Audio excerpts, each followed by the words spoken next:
discipleship is very much talked about.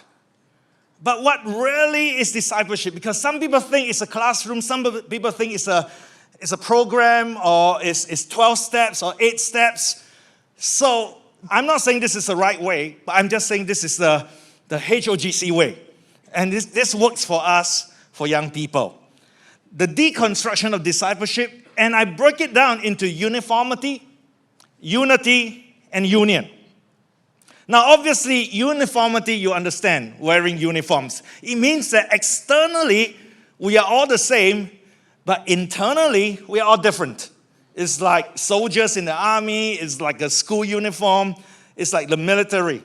Outside, the same, but inside, different. But listen, discipleship is not external behavior modification.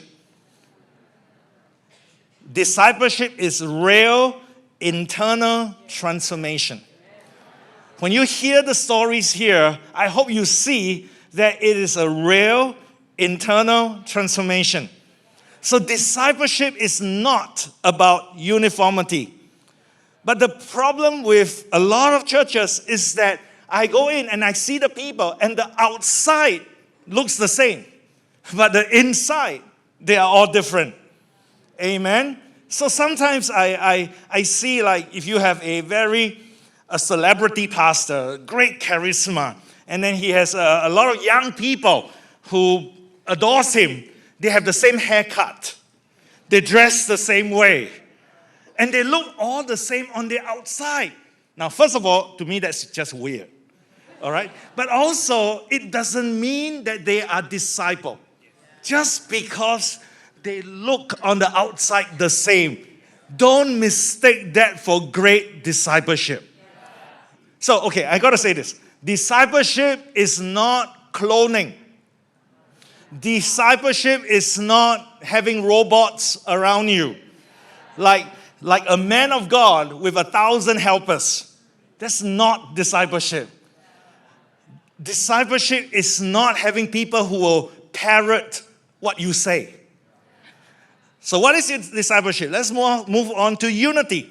Now, unity is better than uniformity. And unity is based on common goals, common interests, maybe even common vision. So these are some of the things that will unite. Common interests. You like football. I like football. Common interests.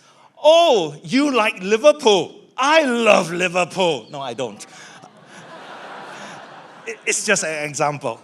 We both are Liverpool fans. Wow! Common interests. And that brings about some sort of a unity. Okay? What about this? Common goals. So, two business partners, you have the same goal, build a company, make profit. So, their goals are united, but you gotta know, the moment the goals are no longer united, they go their separate ways. Unity is also built on common vision. But listen, when the vision changes, you no longer have a single vision, you now have division. So you will hear as pastors, many people say, wow, now the Lord has given me another vision. And the moment you hear that, you know division is coming. When you have more than one vision, you have division. Unity is also built, and you like the last one, common enemies. Common enemies unite greatly. They are like the super glue of unity. What did they say? The enemy of my enemy is our friend. So these are the things that unite. But as you hear, can you feel like, while it is not external, it is still superficial? Partnerships may start because of similar vision, but they usually end because of different values. Let me emphasize this. They unite because of vision, common vision, but they separate because of different values. So this brings me to the last U, union. What is discipleship? Discipleship is having common godly values. So when we disciple, we got to disciple on biblical, godly values. Do I hear an amen for that? Amen. Discipleship, when you deconstruct it, is about aligned godly values. Because when you think about union, you guys are pastors, I don't have to tell you this. The imagery of union in the Bible is between a husband and wife. And it says the husband and wife will become one. And that's union. You notice that when you are husband and wife, you can have different interests and you can still be in union. In fact, a lot of husbands and wives have different interests. Husbands love sports. Wife hates sports. Different taste for movies. Husband wants Tom Cruise, action movie. Wives want, Korean romantic rom-com. You can have totally different interests, but you still can have a great marriage. Why? Because you have common values. In fact, husband and wife can have different vision. The husband can have a vision, to build a great business. The wife's vision is to be a, homemaker, raise the kids. Or maybe they are in two different jobs. You can have two different visions in a union and still have a great marriage. Why? Because the common denominator is common values. And if we disciple like this in church, when you have common values, they can have different vision even. Yes, I know we have one vision, but some of you ask, how does Heart of God Church have 5 senior pastors? It's like, how do 5 senior pastors work? Is it really? Or is it Pastor Howe and 4 puppets? How does it work? How do you work together? That's how it works. We can have different vision. My vision is strong church. Pastor Leah's vision is generations. We get married, so it's strong generations church. Pastor Garrett's vision, he's the CEO, is to get us a building. He is in his heart to build us a building. And that's his vision. It's his heart.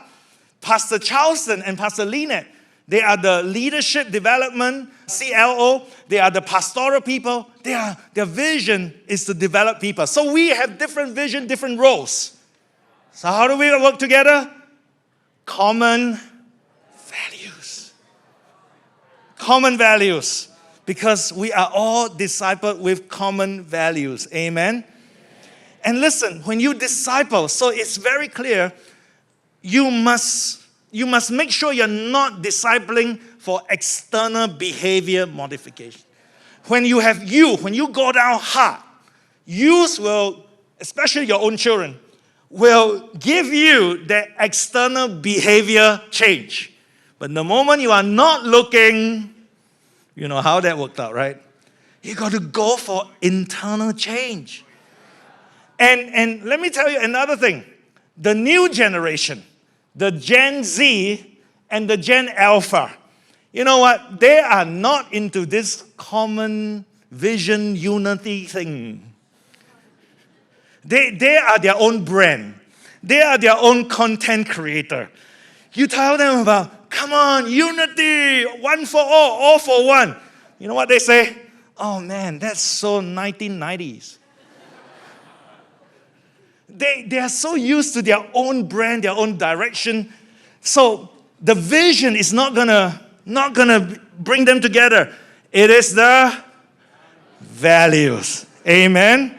So true discipleship is about godly values. And think about it. That's how Jesus did it, right?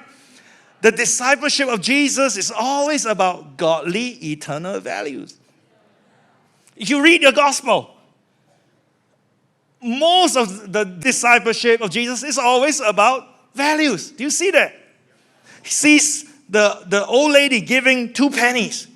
And he says this old lady, her 2 pennies is more than all the rich people put in. Is that a value? More than is a value system. You can read the gospel, it's all about value systems. When he went to heal the leper, when he was with the lepers and the down and out and the widows and the poor and the children, it's all about values. Let the children come to me. It's a value system change. That children are more important. Do you see that? So you got to focus on discipling values. So the challenge to you is this. How are you discipling? Uniformity, just behavior? Or unity for vision only? Or for union, for values?